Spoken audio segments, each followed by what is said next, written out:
오늘 설교 제목은 나는 부활이요 생명이니라고 하는 제목을 가지고 요한복음 11장 25절부터 26절에 있는 말씀을 가지고 함께 은혜를 나누도록 하겠습니다. 예수님의 부활은 모든 사람에게 큰 기쁨과 소망의 소식이다라고 말씀을 드릴 수가 있습니다.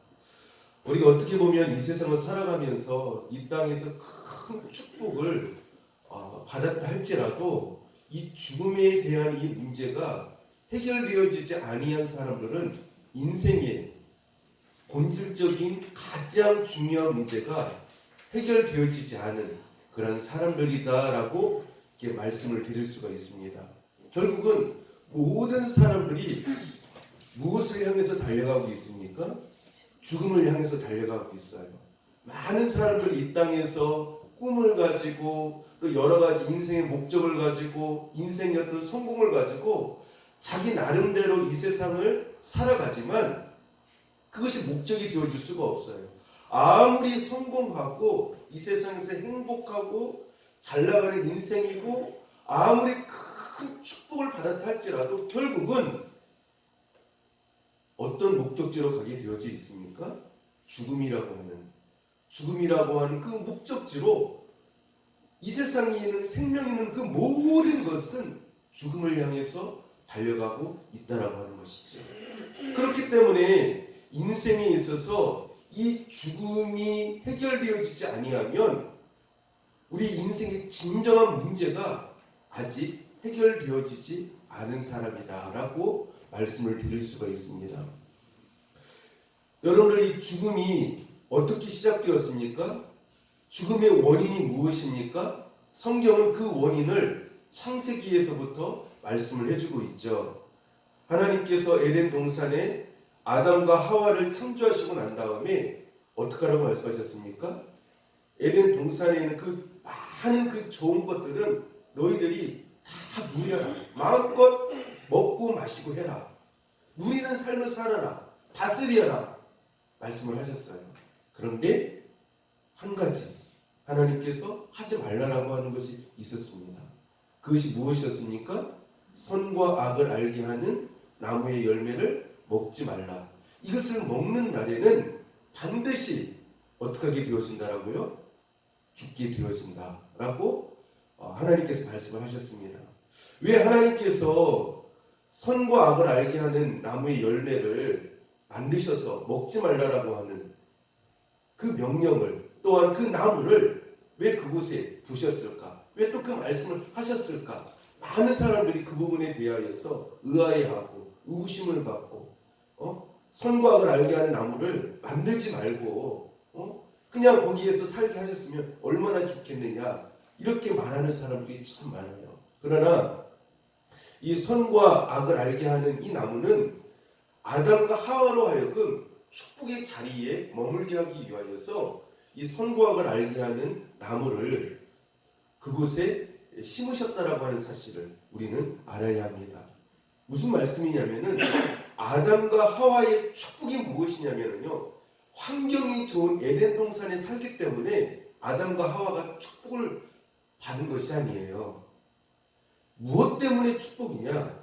하나님께서 말씀하신 선과 악을 알게 하는 열매의 그 열매를 따먹지 말라라고 하는 그 하나님의 말씀 안에 어떻게 할 때요? 거할 때, 순종의 자리에 있을 때 그것이 너의 복이다라고 하는 것을 말씀해 주는 것이에요. 하나님의 말씀 안에, 하나님의 그 명령 안에 너는 항상 거해야 된다. 말씀에 순종을 해야 된다. 너는 피조물임을 잊지 말아라.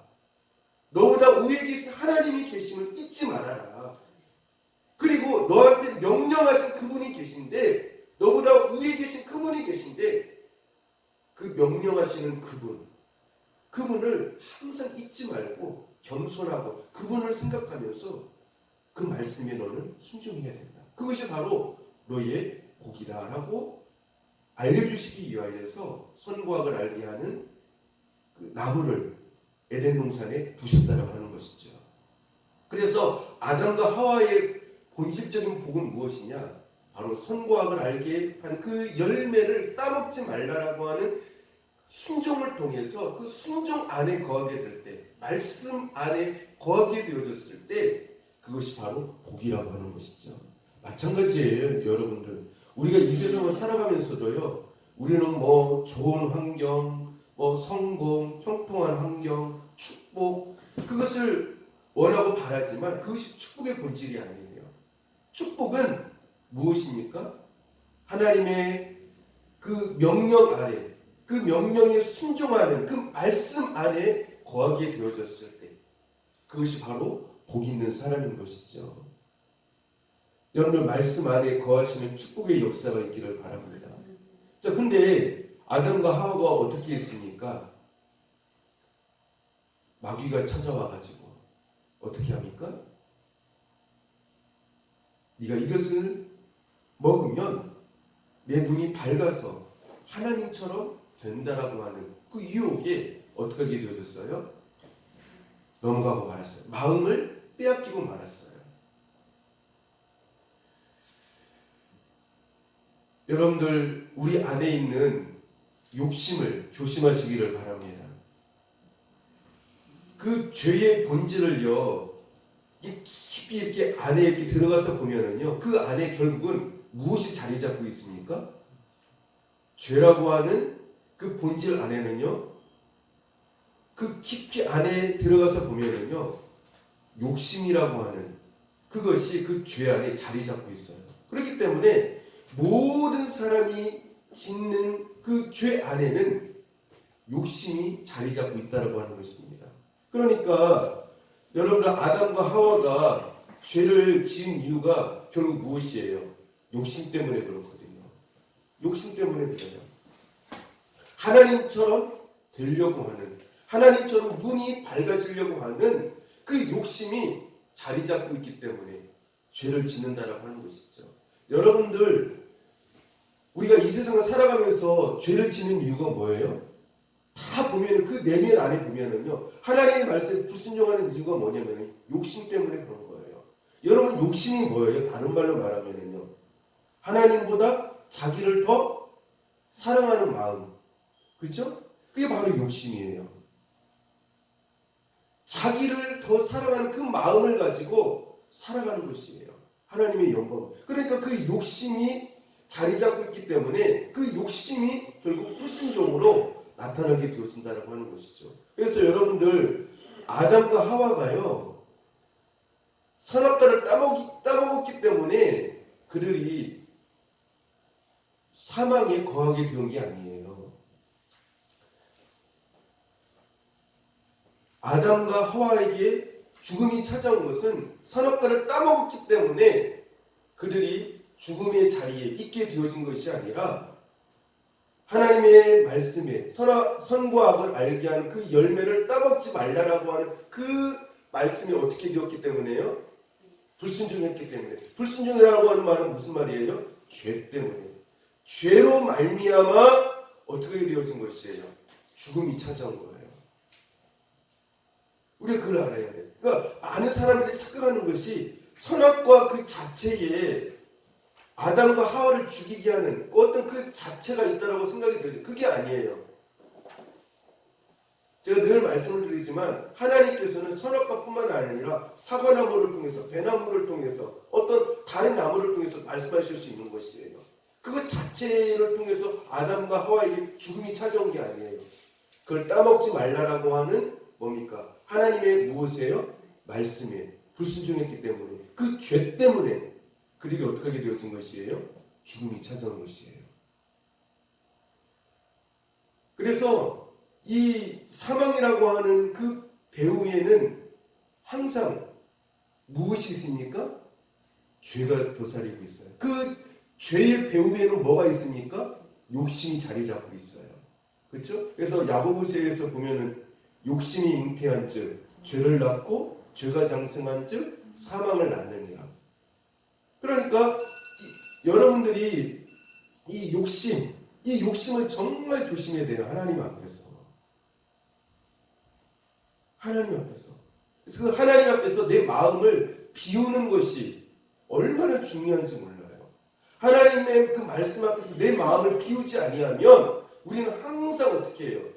내 욕심에 끌려다닌다라고 하는 것이죠. 그래서 그 욕심으로 인하여서 말씀에 불순종하게 되어지고 그 불순종 때문에 결국 나한테 무엇이 찾아옵니까? 사망이 찾아오는 것이에요. 사망이요. 그래서 여러분들 우리가 아담 타락 이후에 무서운 죽음이 우리 가운데 찾아왔다라고 하는 사실을 우리가 알아야 돼요. 근데 그 죽음이 무엇 때문이라고요? 가장 시초가 무엇이라고요? 욕심이에요. 그 욕심의 열매가 무엇입니까? 죄예요. 그 죄의 마지막 결과가 무엇이에요? 사망이에요. 근데 우리가 또 한 가지 알아야 될 것은요. 우리는 보통 죽음하면 어떤 죽음만 생각합니까? 육신적인 죽음만 생각을 해요. 아니에요.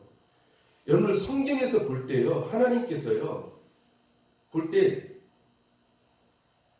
살아있지만 겉으로는 살아있지만 하나님이 보실 때 죽은 사람들이 얼마나 많은지 몰라요. 그렇죠? 근데 하나님 보실 때 현실적으로 그 육체의 몸이 죽었지만 영적으로 보았을 때는 어떻게 돼요? 하나님 보실 때요? 산 사람들이 있어요. 그렇죠? 여러분들 진짜 무서운 죽음이 뭐냐면 아담과 하와가요. 육신이 죽은 게 그것이 문제가 아니에요. 그거는요. 예수님께서 어떤 죽음이라고 말씀하셨어요? 그건 죽음이라고 말씀 안 하셨어요. 육신적인 죽음은요. 그 안에 예수님의 생명이 있는 사람들은요. 그렇죠? 그래요 안 그래요? 그렇잖아요. 예수님 뭐라고 말씀하셨어요? 잔다라고 말씀하셨어요. 잔다. 나사로가 자니까 내가 어떻게 하러 간다고요? 깨우러 간다고 말씀하셨어요. 그렇죠? 그럼 깨우러 가는 것은 여러분들 그것은 자는 거니까 부활이라고 어떻게 해요? 하기는 그렇잖아요. 그렇지 않습니까? 자고 있는 거잖아요.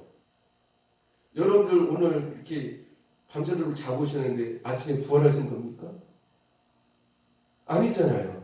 부활한 게 아니잖아요. 왜요? 자지만 의식이 없지만 그 자는 동안에 여러분 안에 무엇이 있는 거예요? 생명이 있거든요. 그렇죠? 그렇잖아요. 자는 거면 엄밀히 보면 죽은 거랑 똑같아요. 똑같아요. 근데 보면은요 움직이지도 않아요. 누가 업어가도 몰라요. 깊이 자는 사람 보면은요. 그렇죠? 알아듣지도 못해요. 말도 안 해요. 죽은 사람과 똑같아요. 근데 그 사람을 가리켜서 죽었다고 말하지 않아요. 그래요, 안 그래요? 그렇죠? 자, 근데 그 사람을 가리켜서 죽었다고 말하지 않아요. 마찬가지라고 하는 것이죠. 여러분들 이 세상에서요 이렇게 살아서 말도 하고 먹고 이야기하고 움직이고 행동하고 그렇게 하는데 하나님께서 죽었다고 하는 사람들이 있어요. 죽었다고 하는 사람들이 있어요. 어떤 사람들이에요? 어떤 사람들입니까? 예수님의 무엇이 없는 사람들이죠? 예수님의 생명이 없는 사람들. 예수님의 생명이 없는 사람들을 뭐라고 말씀을 하고 있습니까? 죽은 자들이라고 말씀을 하고 있어요. 그렇죠? 그래서 아담과 하와가요. 육신적으로 죽은 게 문제가 아니라 사실 여러분들 아담과 하와에게서 정말 무서운 죽음이 뭐예요? 정말 무서운 죽음이 뭐예요? 하나님과 아담과 하와의 그 관계가 어떻게 됐다는 거예요? 끊어졌다는 거예요. 그걸 가리켜서 성경에서 뭐라고 말해요? 관계가 끊어지는 것. 하나님과 아담과 하와 사이에 답이 생긴 것. 그걸 뭐라고 말합니까? 죽었다라고 말을 해요. 그래요? 그래요? 그렇죠? 네. 그래서 아담과 하와에게 찾아온 죽음이요. 결국 어떠한 죽음이 먼저 찾아왔기 때문에 그들의 육신적인 죽음이 찾아온 것입니까? 영적인 죽음. 그들의 영혼의 죽음이 찾아왔기 때문에 어떤 죽음까지 온 것이에요? 어떤 죽음까지요? 육신적인 죽음까지 찾아온 것이에요. 그래서 여러분들 진짜 무서운 죽음은요. 육신적인 죽음은 사실 그렇게 두려운 게 아니에요. 우리가 예수님을 잘 믿고 있으면, 예수님의 생명이 내 안에 거하고 있으면 우리는 어디 가는 거예요? 천국에 가는 거잖아요. 그죠? 네. 근데 정말 무서운 죽음은 영적인 죽음이에요. 하나님과 나 사이가 어떻게 되어지는 거예요? 분리되어지고 나누어지고 하나님과 나 사이에 담이 있음으로 말미암아 하나님과 껄끄러운 관계에 있는 그것이 정말 무서운 죽음이라고 하는 것이죠. 그래서요, 예수님을 믿은 사람들은요, 이미 우리가 알아야 될 것이 무엇이냐면요, 영적인 부활을 경험한 사람들이에요. 아멘? 부활을 경험한 사람들이에요. 왜 그렇죠? 여러분들 에베소서 2장 1절부터 5절에 보면은 사도 바울이 이렇게 말씀을 하죠. 그는 허물과 죄로 어떻게 되었던 너희를 살리셨도다? 죽었다. 너희를 어떻게 하셨도다? 그 다음에 굉장히 중요한 말이죠. 너희를 어떻게 하셨도다? 살리셨도다. 살리셨도다. 이 살리셨다라고 하는 말이 무슨 뜻이에요? 부활했다는 말이에요. 그렇죠? 그럼 허물과 죄로 죽었다는 말이 무슨 말인가? 계속해서 사도 바울이 이렇게 말씀을 합니다. 에베소서 2장 2절부터 5절 말씀해 보니까 허물과 죄로 죽었다는 뜻이 무슨 뜻인가? 이렇게 설명을 하죠. 그때에 너희는 그 가운데서 행하여 이 세상 풍조를 따르고 공중의 권세 잡은 자를 따랐으니 곧 지금 불순종의 아들들 가운데서 역사하는 영이라. 전에는 우리도 다 그 가운데서 우리 육체의 욕심을 따라 지내며 육체와 마음에 원하는 것을 하여 다른 이들과 같이 본질상 진노의 자녀이었더니 긍휼이 풍성하신 하나님이 우리를 사랑하신 그 큰 사랑을 인하여, 따라서 그 다음부터 중요한 말이에요. 허물로 죽은 우리를 그리스도와 함께 살리셨고 그리스도와 함께 어떻게 하셨다고요? 살리셨다는 거예요. 자, 근데 여러분이 허물과 죽었던 어떤 상태라고 우리를 말씀하고 있죠? 시체라고 말씀을 하고 있어요. 자, 근데 허물과 죄로 죽었던 상태가 어떤 상태인 것을 허물과 죄로 죽은 상태로 말씀을 하고 있죠? 이 세상 풍조를 따르고, 그죠? 이 세상 풍조를 따른다는 말이 무슨 말이에요? 네? 이 세상이 원하고, 이 세상의 기준과 가치관과, 이 세상의 영광과, 그죠? 이 세상의 유행을 따라서 살아가는 것을 말하는 것이죠. 그러니까 이 세상 풍조를 따르고, 그리고 무엇입니까? 공중권세 잡은 자를 따랐다라고 말씀을 하고 있어요. 그러니까 이 세상의 풍조를 따른다라고 하는 이 말씀을 사도 바울은 마귀를 따르는 삶이었다, 이렇게 말씀을 하고 있어요. 이 세상이 원하는 이 세상의 기준과 원리와 이 세상의 풍습과 유행, 그죠? 그 기준을 가지고 살아가는 삶을 마귀를 쫓는 허물로 죽은 삶이었다라고 말씀을 하고 있습니다. 그러면서 사도 바울은 계속해서 말씀을 하죠. 이 세상 우리의 욕심을 따라 지내며 육체와 마음에 원하는 것을 하여 본질상 진노의 자녀이었다, 이렇게 말씀을 하고 있습니다. 그러니까 무엇입니까? 우리는 예수 믿는 사람들은 내 속에 있는 욕심을 따라서 살아가는 사람들이 아니잖아요. 내 마음에 그 원하는 것을 따라 살아가는 사람들이 아니에요. 항상 여러분, 우리가 예수님을 보시면은요, 항상 예수님은 어디에 뜻을 두고 살아가셨습니까? 어디에다가요? 항상 하나님의 뜻에, 하나님이 그 원하시는 것에 뜻을 두고 성령의 감동하심을 따라서 예수님은 살아갔어요. 그러니까 예수 믿는 사람들은요, 자기 속에 있는 욕심과 내 속에 있는 마음이 원하는 것을 따라서 살아가는 사람들이 아니에요. 그렇죠? 근데 이 육체와 욕심을 따라 마음에 원하는 것을 따라 살아가는 삶이 바로 뭐라는 것이에요? 허물과 죄로 죽었던 삶이라는 것이에요. 여러분 이 죽었다라고 하는 것을 여러분이 깊이 명심을 해야 돼요. 그래서 내가 하나님이 볼 때 영적으로 죽은 사람은 아닌지 우리가 살펴봐야 돼요. 굉장히 중요한 것이에요. 그런데 이렇게 허물로 죽은 우리를 그리스도와 함께 어떻게 하셨다라는 거예요? 살리셨다라는 것이에요. 그러니까 여러분들 우리는 영적으로 이미 무엇을 경험한 사람들이에요? 부활을 경험한 사람들이에요. 아멘? 이해가 되세요? 네. 이 말씀을요 예수님께서도 구체적으로 하신 곳이 있어요. 우리 한번 말씀 찾아봅시다. 굉장히 중요한 곳인데요. 마태복음 8장이에요. 8장 21절부터 22절에 있는 말씀입니다. 같이 한번 읽어봅시다. 마태복음 8장 21절부터 22절이요. 거기에 보면은요 죽은 자들이 두 부류로 이렇게 구분되어져서 예수님께서 말씀을 하고 계세요.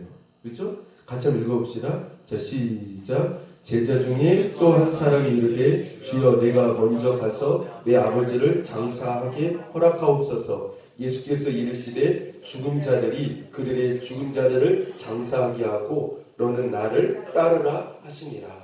아멘.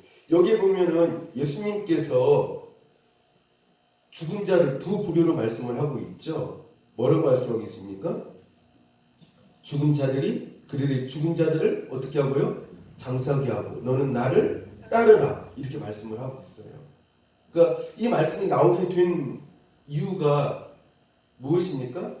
예수님의 제자 중에 어떤 제자 예수님께서 이렇게 말씀을 드렸죠. 주여 내가 먼저 가서 내 아버지를 장사하게 하옵소서. 이렇게 예수님께 말씀을 드리니까 예수님이 죽은 자들로 하여금 죽은 자들을 어떻게 하라고요? 장사하게 하라고 말씀을 하고 있어요. 여러분 여기에서 처음에 말씀하신 죽은 자들은 어떤 자를 말하는 것입니까? 죽은 자들로 하여금 죽은 자들을 장사하라는 거예요. 영적으로 죽은 자를 말하는 거예요. 그렇죠? 영적으로 죽은 자를 말하는 거예요.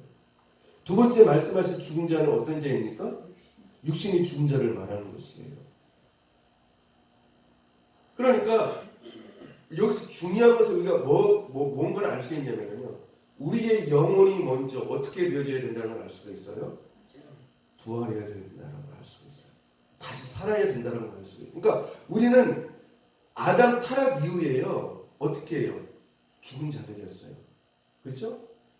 이 죽은 자가 아까 어떤 자리라고 말씀했죠? 아까 사도 바울이 에베소서에서 말씀을 했잖아요. 예수님 말씀한 이 죽은 자는 죽은 자들을 하여금 장사하게 하라. 이렇게 하셨는데 이 죽은 자를 사도 바울이 아까 분명하게 말씀하지 않았습니까?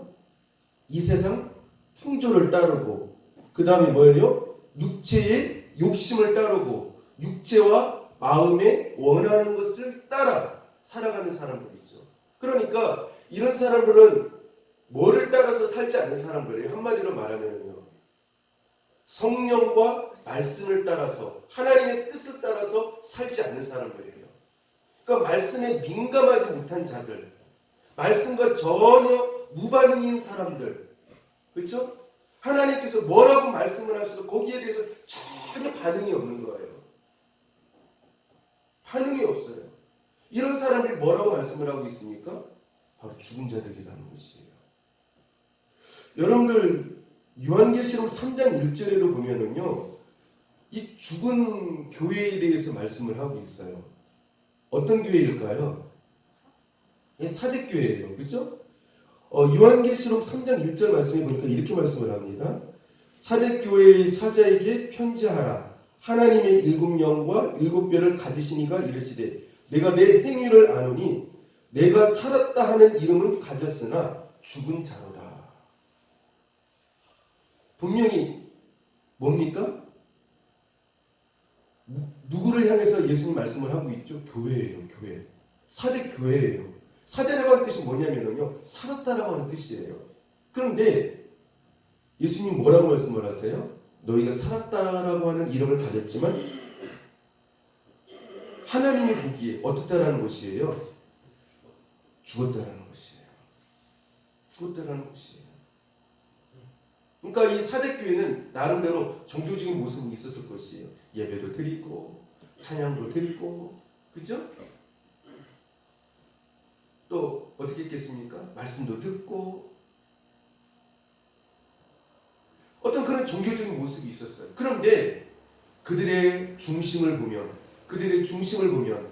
어땠습니까?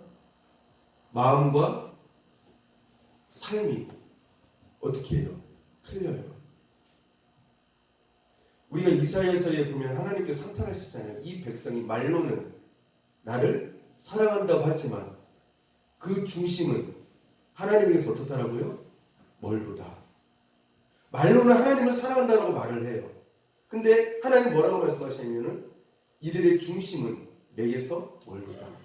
그리고 이들이 나한테 예배 드리러 오는데 내 마당만 밟을 뿐이니라 하면서 영적으로 죽은 자들이다. 이렇게 말씀을 하는 것을 볼 수가 있습니다.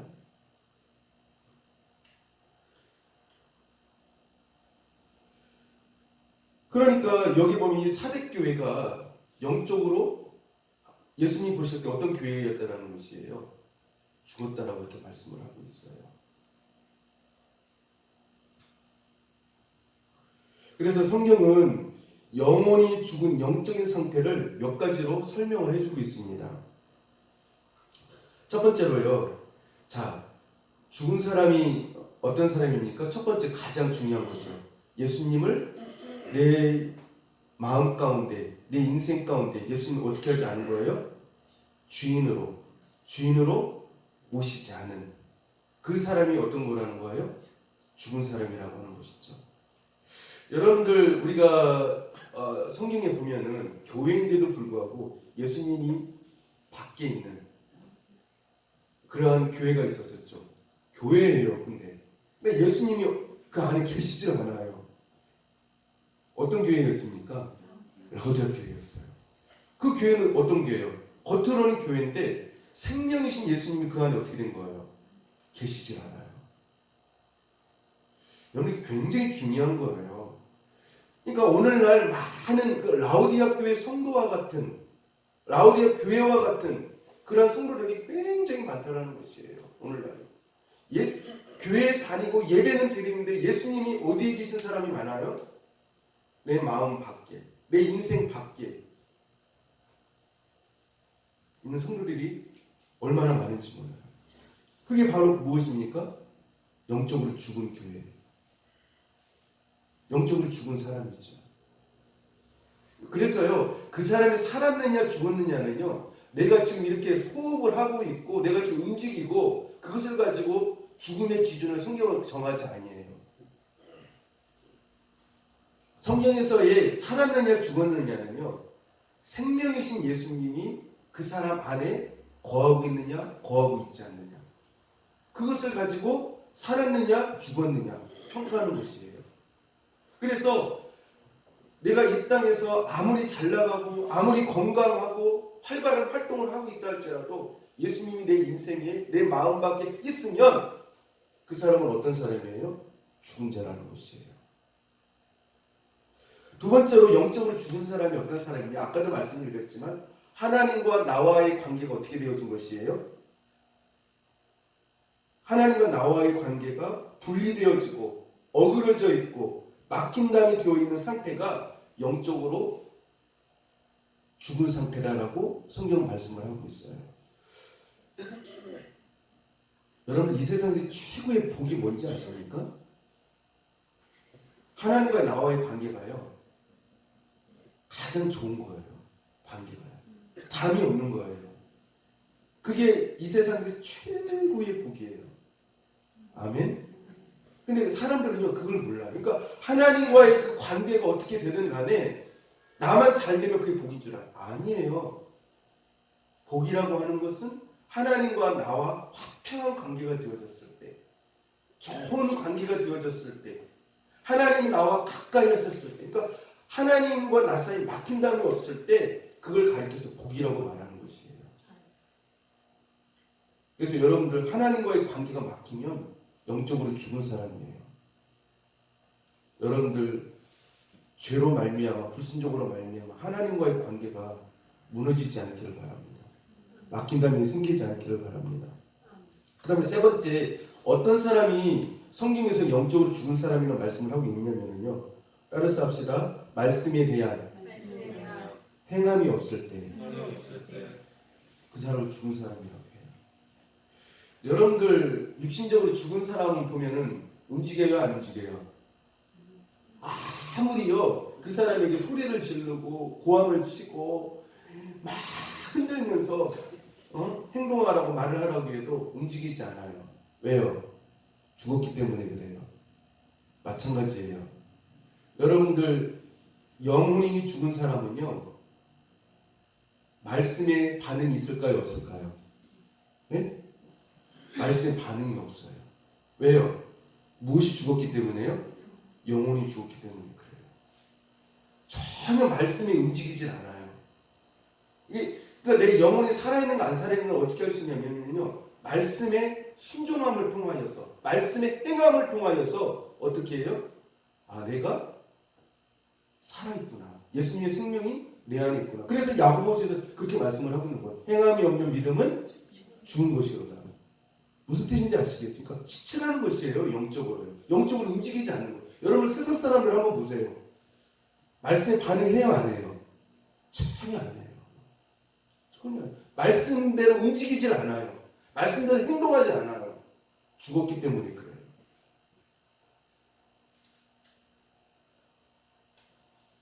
여러분들 말씀대로 얼마나 행하고 있는지 한번 살펴보시기를 바라요. 그 다음에 네 번째는요, 아까도 말씀드렸지만 어떤 사람이 죽은 자냐, 세상 풍속과 욕심을 따라서 자기 마음이 원하는 것을 따라서 살아가는 것이, 그러니까 하나님의 뜻보다도 어떤 성령의 감동하심보다도 항상 어디에 초점을 맞춥니까?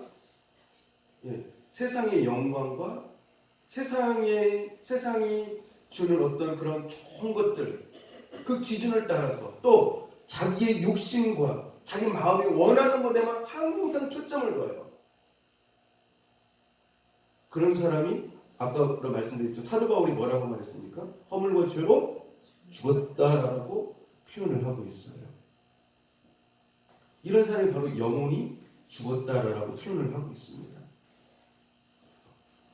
이러므로 영적으로 죽은 상태에서 우리의 영혼이 다시 사는 영적인 부활의 역사가 먼저 일어날 수 있는 저 여러분이 될 수 있기를 축복합니다. 여러분들 신앙생활 하면서도요, 영적으로 그의 영혼이 죽어 있는 사람들이 얼마나 많은지 몰라요. 여러분들 우리가 뭐 무덤 속에 들어가가지고 거기에서 부활하는 거 그것만 바라지 마세요. 물론 그게 굉장히 중요한 부활이죠. 우리가 사모한 부활이죠. 그러나 정말 먼저 그 전에 이루어져야 될 부활이 어떤 부활이 있어야 되겠습니까? 허물과 죄로 죽은 내 영혼이 어떻게 되어야 돼요? 다시 사는 그러한 영적인 부활의 역사가 일어날 수 있는 축복의 역사가 먼저 일어날 수 있기를 축복합니다. 자, 그러면 어떻게 해야 죽었던 우리 영혼이 다시 살고 영적으로 내 영혼이 부활하는 역사가 일어날 수 있을까요? 성경에서 몇 가지 그 해답을 우리에게 알려주고 있습니다. 자, 여러분 우리가 성경에 보면은요, 영적으로 죽은 이스라엘 백성들을 향해서 하나님께서 살리시는 역사가 한 선지자의 환상을 통해서 보여주시죠. 어디에 나옵니까? 에스겔서 37장에 보면 나오죠. 하나님께서 에스겔 그 골짜기에서 그 에스겔 선지자에게 뼈들을 보여주시죠. 뼈들을, 그렇죠? 뼈들을 보여주세요. 그러면서 하나님께서 에스겔에게 묻습니다. 인자야, 이 마른 뼈들이 살겠느냐? 하나님께서 계속해서 물으세요. 그러면서 하나님께서 인자야, 너는 이 뼈들을 향해서 어떡하라? 대언하라. 대언하라. 하나님께서 계속해서 그렇게 말씀을 하시죠. 하나님께서 그러면서 이 뼈들이 무엇인지 아느냐 물으니까 하나님께서 바로 이 뼈들은 바로 이스라엘 백성들이야. 이스라엘 백성들의 영적인 상태야. 그렇게 하였을 때, 자 그렇게 하고 나서 에스겔이 하나님의 말씀을 대언하였을 때 그 말씀을 통해서 뼈들에게 무엇이 들어갔습니까? 무엇이 들어갔죠? 말씀을 통해서요. 생기가 들어갔어요. 여러분 우리 말씀을 듣는 시간은요. 생기가 들어가는 시간이에요. 그래서 우리가 말씀을 드려야 되는 거예요. 아멘. 그러니까 이 마른 뼈들이라고 하는 것이 무엇이에요? 그들이 이스라엘 백성이 영적으로 완전히 어떻게 해요?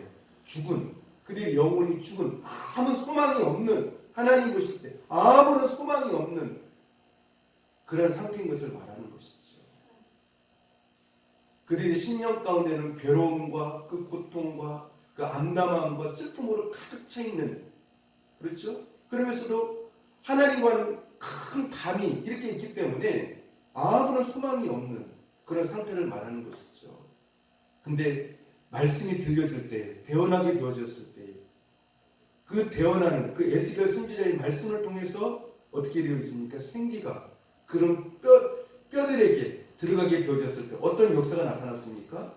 뼈들이 붓고, 그러니까 뼈들이 붓고, 그 다음에 어떻게 되겠습니까? 살이 붓고, 그죠? 또 가죽이 덮이고, 또 어떻게 되어졌습니까? 살아나서 하나님의 무엇이 되어졌어요? 하나님의 군대가 되어지는 그런 축복의 역사가 나타났던 것들을 볼 수가 있습니다. 그래서 에스겔서 37장 10절에 보니까요. 이에 내가 그 명령대로 대언하였더니 생기가 그들에게 들어가매, 따라서 합시다. 그들이 곧 살아나서 일어나 서는데 극히 큰 군대더라. 자, 그러니까 하나님의 말씀대로 대언하였더니 어떻게 되었다라고요? 다시 살게 되었다는 것이. 그래서 여러분의 마음속에 있는 그 영혼이 다시 사는 역사가 있기 위해서는 어떤 역사가 있어야 돼요? 말씀을 듣는 그런 역사가 있어야 돼요. 그래야 생기가 들어가요. 그래서 여러분의 영혼이 다시 사는 축복의 역사가 있게 되어진다고 하는 것입니다. 여러분 우리가 신약에 가서도 보면요. 말씀을 듣고 생기가 드러나서 실제적으로 살아나는 한 사람이 있죠. 누구일까요? 예수님이 말씀을 하셨는데 그 말씀이 임하자 말씀에 생기가 들어가가지고 썩어서 냄새가 나는데 배로 동인 채로 나오게 되어지죠. 누구입니까? 나사로잖아요. 그렇죠? 나사로가 죽어가지고 며칠이 되었습니까? 성경에 보니까요. 나흘이나 됐어요. 나흘이요. 썩어서 냄새가 나요. 근데 예수님께서 뭐라고 말씀하셨습니까? 나사로야 나오라 라고 하는 그 말씀을 듣자 그 말씀 속에는 뭐가 있는 거예요, 여러분들? 예수님이 자기 자신과 함께 뭐라고 말씀하셨죠? 나는 생명이다. 그렇죠? 생명이 있는 것이에요. 또한 생기가 있는 것이죠. 그러니까 그 말씀이 나사로에게 임하게 되어지니까 그 썩었던 그 몸이 어떻게 하게 되어져요? 썩지 않는 몸으로 변형돼가지고 어떻게 했습니까? 나오지 않았습니까? 배로 동인 채로요. 물론 여기서 썩지 않는다라고 하는 말은 영혼이 썩지 않는다는 말이 아니라 어떻게 그 전에 살았던 그 썩지 않는 그 몸으로 이렇게 나왔다라고 하는 것이죠. 그러니까 하나님의 말씀은요 두 가지를 살리는 역사가 나타나요. 그렇죠? 우리가 이걸 통해서 알 수 있는 것이 무엇입니까? 하나는 무엇입니까? 에스겔서에서 말씀하고 우리의 죽은 영혼을 어떻게 해요? 살리는 역사가 나타나고 또 한 가지는 뭡니까? 예수님께서 나사로야 나오라라고 하는 그 예수님의 말씀을 통하여서 실제적으로 죽어서 썩어서 냄새가 나는 그 나사로의 육신이 다시 살아서 나오게 되어지는, 그러니까 영도 살리고 무엇도 살리는요? 육신도 살리는 말씀이라고 하는 것이죠. 그래서 하나님 말씀 안에는 무엇이 있다라는 것이에요? 생명과 생기가 있다라고 하는 것을 알 수가 있어요. 아멘. 그래서 여러분들이 이 땅을 살아가는 동안 평생을 말씀 듣기를 즐겨할 수 있는 저 여러분 될 수 있기를 축복합니다. 그래서 여러분이 마른 뼈 같은 그 심령의 그 고통스러운 그런 그 말씀을 통해서 회복되어지고 병들고 죽었던 영혼이 다시 영적으로 회복되어지는 역사가 나타나고 또 나사로와 같이 이제 예수님이 우리 생전에 오시지 않아도 나사로처럼 죽는다 할지라도 썩어진다 할지라도 나사로야 나오라 했던 그 주님의 음성을 통하여서 나사로가 다시 부활한 그 모습으로 어떻게 해요? 살아서 나왔던 것과 같이. 나사로는 그 뒤에 또 죽었잖아요. 근데 주님이 재림하실 때는 어떻게 해요? 우리 각자 이름을 부르시면서 나와라라고 무덤에서 부르셨을 때 우리는 그때는 썩지 않고 병들지 않는 영원한, 그렇죠? 영원한 그런 그 천사와 같은, 예수님과 같은 신령한 몸으로 바뀌어져서 영육간에 부활하는 그런 축복의 역사가 있게 될 줄로 믿습니다. 자, 그 다음에 두 번째는 어떻게 해야 죽었던 우리 영혼이 다시 살 수 있을까요? 자, 요한일서 5장 11절 12절 우리 한번 찾아봅시다. 그 굉장히 참 중요한 말씀이에요. 자, 요한일서 5장 11절 12절 말씀이에요. 아까 제가 조금 전에 말씀드렸는데요. 자, 같이 한번 찾아서 읽어봅시다.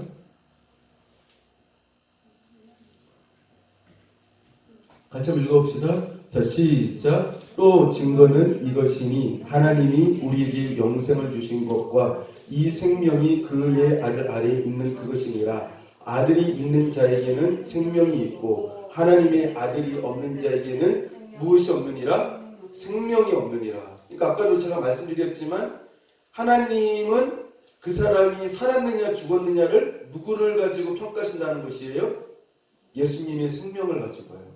그렇죠? 그래서 예수님의 생명이, 다시 말하면 예수님이 내 안에 거하고 있으면 나는 어떡한 자예요? 산 자예요. 지금 이렇게 살아있어도 사는 자이고 죽었어도 죽은 자가 아니에요. 자는 자예요. 그렇죠? 왜요? 나중에 예수님이 나사로처럼 어떻게 해요? 우리를 깨우러 오시기 때문에 그래요. 무슨 뜻인지 아시겠죠? 그러나 반대로 지금 육신적으로 살아있지만 라오디아 교회처럼 사대교회처럼 예수님이 밖에 있으면 어떻게 된 것이에요? 겉으로는 살아있지만 살아있는 이름을 가지고 있지만 예수님 내 인생이 밖에 있으면 내 심령이 밖에 있으면 어떻게 된 자라고 말씀하고 있습니까? 죽은 자다라고 말씀을 하고 있어요. 그렇죠? 그래서 여러분들 많은 사람들이 참 이 부분에 대해서 잘 모르는 것 같아요. 육신적인 부활 너무너무 중요하죠. 우리가 나중에 죽으면 썩지 않는 신령한 천사가 예수님을, 물론 그 부활 굉장히 중요해요. 우리가 바라는 소망이에요. 반드시 그 일은 일어납니다. 엄청난 축복이죠. 그러나 그 전에 먼저 어떤 부활의 역사가 있어야 됩니까? 허물과 죄로 죽은 마른 뼈와 같은 내 영혼이 어떻게 해요? 말씀의 생기를 통하여서 다시 살게 되어지는 영적인 부활의 역사가 나타나야 돼요. 우리는 그래서 이미 영적으로 부활을 어떻게 한 자들이에요? 이미 경험한 자들이에요. 아멘? 네. 물론 우리가 이제 예수님 전에 오시면 우리가 어떻게 해요? 우리가 예수님과 함께 더불어서 죽지 않고 천국에 갈 수도 있겠죠. 그러나 우리 생전에 예수님 오시지 않고 우리가 이 땅에 육신적으로 어떻게 해요? 무덤에 있다 할지라도 예수님의 생명이 우리 안에 있기 때문에 우리는 자고 있는 자들이죠. 그때 예수님께서 육신적으로는 죽었지만 예수님의 생명이 우리 안에 있기 때문에 예수님 깨우러 오실 때, 우리 이름을 부르실 때 나사로처럼 우리는 어떻게 되어집니까? 천사와 같은 몸으로, 예수님과 같은 그 몸으로, 썩지 않고 병들지 않는 건강한 몸으로 우리가 영육간에 부활하여서 천국에 우리가 이렇게 승천하게 되어지는 부활의 역사가 있게 될 줄로 믿습니다.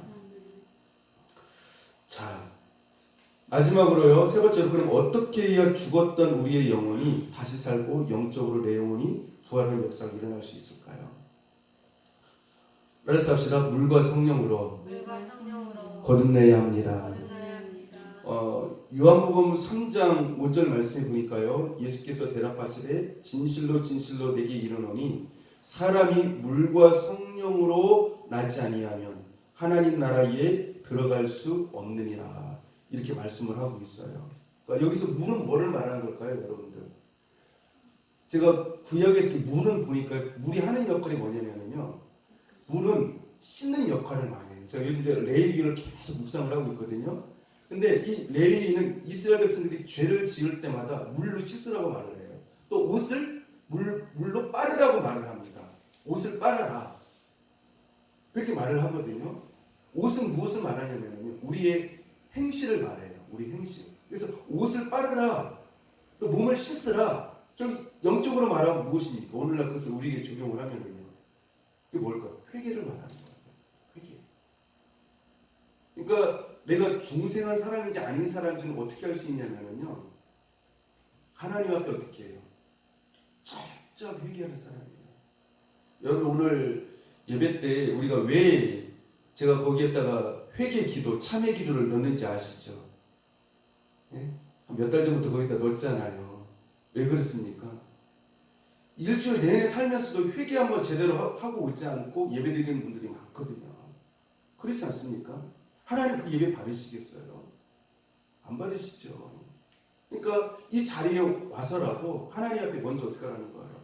철저하게 회개하고 물과 성령으로 회개하고 그리고 하나님 앞에서 어떻게 해요? 내가 하나님 말씀대로 살겠습니다라고 하는 것을 다짐하고 고백하고 그래서 여러분들 내가 물과 성령을 거듭났다라고 하면 어떻게 할 수 있느냐? 물과 성령을 거듭난 사람의 특징이 있어요. 예전에는요. 어떻게 행동했습니까? 내가 옳다라고 하면 그 옳다라고 하는 생각에 따라서 어떻게 했습니까? 결정하고 판단하고 그냥 살았어요. 이건 거듭나지 않은 사람이거든요. 근데 거듭난 사람의 특징이 뭐냐면요. 성령이 이제 내 안에 거하는 거예요. 회개한 사람은 성령이 내 안에 거합니다. 말씀이 거예요. 그러면은 뭘 내가 하려고 딱 하면은 성령님께서 내 안에서 어떻게 해요? 너 이렇게 했으면 좋겠다. 너 이렇게 방향을 정했으면 좋겠다. 너 이렇게 결정했으면 좋겠다. 거기에 어떻게 합니까? 하나님께서 브레이크를 거실 때마다 거기에 어떻게 합니까? 반응을 하는 거예요. 반응하는 거예요. 그 사람이 바로 어떤 사람이에요? 성령과 물로 거듭난 사람이에요. 물론 우리가 100% 순종할 수는 없어요. 그렇지만 순간순간 잘못 살아온 거는 어떻게 합니까? 회개하고 그리고 성령과 그 말씀의 지시를 순간순간 어떻게 해요? 생각을 해요. 그리고 말씀대로 살지 못하면 어느 순간부터인가 괴로운 거예요. 이게 성령과 물로 어떻게 된 사람이에요? 거듭난 사람이에요. 아멘? 그게 바로 영적인 사람이 되었다는 표시예요. 여러분 말씀대로 살지 않는데 내 마음에 아무렇지도 않고 괴롭지도 않고 근심도 안 생기고 하나님 앞에서 이거 성령과 물로 거듭난 사람인지 우리 한번 살펴봐야 돼요. 이 거듭난다는 말이 무슨 뜻이냐면요. 무슨 뜻일까요? 두 번 태어난다는 말이에요. 두 번 태어난다는 말은 무슨 뜻입니까? 하나님의 사람으로 다시 태어난다는 것이에요. 그렇죠? 그래서 여러분들 우리가 하나님 앞에서 거듭날 수 있기를 바랍니다. 그리고 하나님과의 관계가 막히지 않기를 바라요. 결론적으로 말씀을 드리고 마치려고 합니다. 자, 육신적인 죽음이 온 이유가 무엇이에요? 영적인 죽음이 왔기 때문에 먼저 그 다음 육신적인 죽음이 온 거예요. 영적인 죽음. 그러니까 영적인 죽음은 아까 뭐라고 말씀을 드렸죠? 영적인 죽음은요. 하나님과 나 사이가 어떻게 되어진 거예요? 분리되어진 것. 하나님과 나 사이가 나누어지는 것.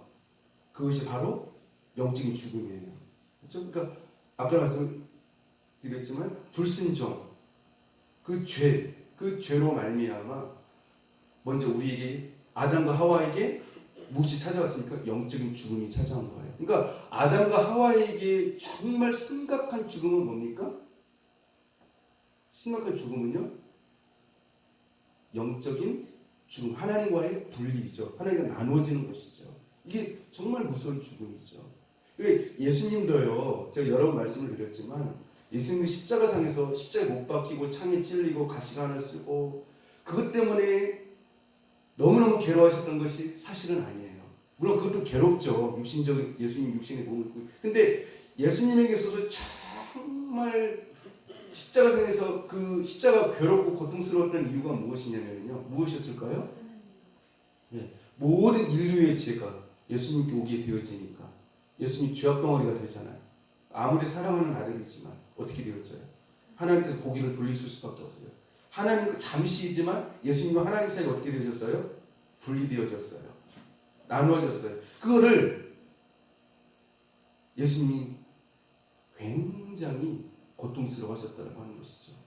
여러분, 우리가 인생을 살면서요, 물론 세상 일이 힘들어서도 괴롭고 아프고 그렇지만 우리가 정말 괴로워해야 될 것은 하나님과의 관계가 허물어졌을 때, 분리되어졌을 때, 하나님이 막힌담이 생겼을 때 그 부분을 놓고 괴로워할 수 있는 저와 여러분 될 수 있기를 바랍니다. 그게 바로 이제 영적인 사랑이죠. 그래서 여러분들 오늘 먼저 살펴봐야 될 것이요, 내가 영적으로 살아있는지 좀 깊이 살펴봤으면 좋겠어요. 아멘. 영적으로 좀 깊이 살펴보세요. 아셨죠? 하나님의 기준으로 보았을 때 나는 과연 살아있는 자인가? 생명이 있는 자인가? 영적으로 죽은 자인가? 살펴보셔서 여러분들이 영적으로 부활할 수 있는, 영혼이 부활할 수 있는, 다시 사는 축복의 역사가 있기를 축복합니다. 기도하겠습니다. 하나님 아버지, 감사합니다. 허물과 죄로 죽었던 저희들을 그리스도를 통하여 살리시고 영적인 부활의 축복으로 인도하시니 감사를 드립니다. 이제 저희가 그리스도 안에서 부활의 능력을 가지고 새 사람으로 거룩과 경건의 승리의 삶을 살게 하옵소서. 감사드리옵고 예수님 이름으로 간절히 기도드립니다. 아멘.